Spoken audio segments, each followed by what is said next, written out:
We should admit before Him, Lord, I will go to hell if you do not save me. Please save me. I will go wherever you want, whether it hails or storms, if you allow me to hear the true gospel. If you leave me, I will go to hell. I beg you to save me. The ones who know that they are headed to hell, the ones who give up trying on their own and hang on to the Lord, these are the ones who can be saved. We can never be saved on our own.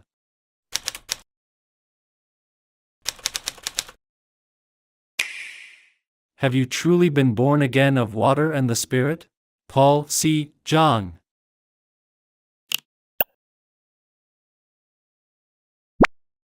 Chapter 3. If we do things by the law, can it save us? The sins within the heart of all humankind.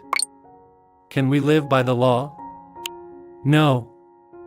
It is said in Mark 7, there is nothing that enters a man from outside which can defile him, but the things which come out of him, those are the things that defile a man. Jesus is telling us that there are evil thoughts, adulteries, fornications, murders, thefts, covetousness, wickedness, deceit, lewdness, an evil eye, blasphemy, pride, and foolishness in the heart of a man. We all have murder in our hearts. There is no one who does not murder. Mothers yell at their children, "No. Don't do that. I told you not to do that, damn you. I said don't do that. And then, you come here. I told you not to do that. I'm gonna kill you for that." That is murder. You may kill your children with your thoughtless words. But if we let out all our anger on them, children will die. We will have killed them before God. Sometimes we scare ourselves. Oh my God! Why did I do it? We look at the bruises after we hit our children and think that we must have been crazy to do that. We act that way because we have murder in our hearts. So, I do what I will not to do, means that we do evil because we are evil. And it is so easy for Satan to tempt us to sin. Let's say that a man who has not been redeemed sits in a hut for 10 years, facing a wall and meditating like 𝗂𝗂𝗃, the great Korean monk. It is fine while he is sitting with his face to the wall, but someone has to bring food and take away the filth. Then he has to have contact with someone. It would not be a problem if it was a man, but let's suppose it was a beautiful woman. If he happens to see her by chance, all his sitting will have been in vain. He thinks, I should not commit adultery, I have it in my heart, but I have to shed it. I have to shake it. No. Get out of my mind. But his resolve evaporates the moment he sees her. After the woman leaves, he looks into his heart. 10 years of hard work, all for naught. It is so simple for Satan to take away a person's righteousness. All Satan has to do is give them a little push. When a person struggles without being redeemed, they keep falling into sin. That person pays the tithe faithfully every Sunday, fasts for 40 days, 100 days of dawn prayers, but Satan tempts them with the good things in life. I would like to give you an important position in the company, but you are a Christian and you cannot work on Sundays, can you? It is such a great position. Maybe you could work 3 Sundays and go to church just once a month. Then you would enjoy such high prestige and have a big fat paycheck. How about it? At this, probably 100 out of 100 people will be bought. If this doesn't work, there are those who have a weakness for women. Satan puts a woman in front of him, and he falls head over heels in love and forgets God in an instant. That is how the righteousness of man is stripped. If we try to live by the law, all we have in the end are the wounds of sin, pain, and poverty. We lose all righteousness. Went down from Jerusalem to Jericho, and fell among thieves, who stripped him of his clothing, wounded him, and departed, leaving him half dead. This means that though we may try to stay in Jerusalem by living by the will of the Holy God, we will stumble time after time because of our own weaknesses and we will be ruined. And then we will pray in repentance before God. Lord, I have sinned. Please forgive me, I shall never do it again. I promise you that this will really be the last. I beg and implore you to forgive me just this once.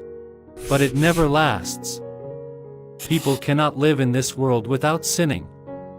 They may be able to avoid it a couple of times, but it would be impossible not to sin again. So sins are committed again. Lord, please forgive me. If this goes on, they will drift away from the church, the religion. They drift away from God because of their sins, and they will end up in hell. To travel to Jericho means to fall into the secular world, getting closer to the world and farther away from Jerusalem. In the beginning, Jerusalem is still closer. But as the cycle of sinning and repenting is repeated, we find ourselves standing in the streets of Jericho, fallen deeply into the world. Who can be saved? Those one who give up trying on their own.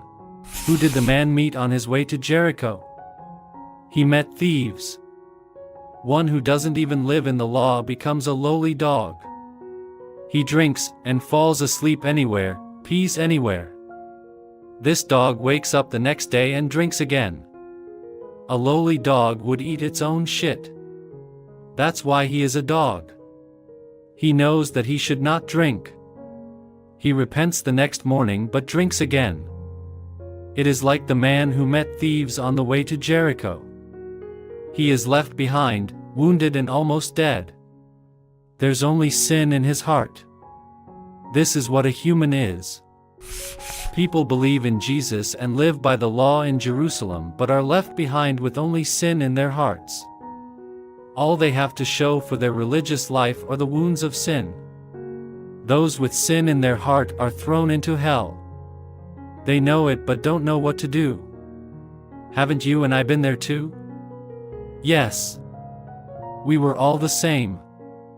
The lawyer who misunderstood the law of God would struggle all his life but end up in hell, wounded. He is us, you and me. Only Jesus can save us. There are so many intelligent people around us and they are forever showing off what they know. They all pretend to live by the law of God. They cannot be honest with themselves. They cannot straightforwardly say what is right or wrong, but are always bent on grooming their outer appearance to look faithful.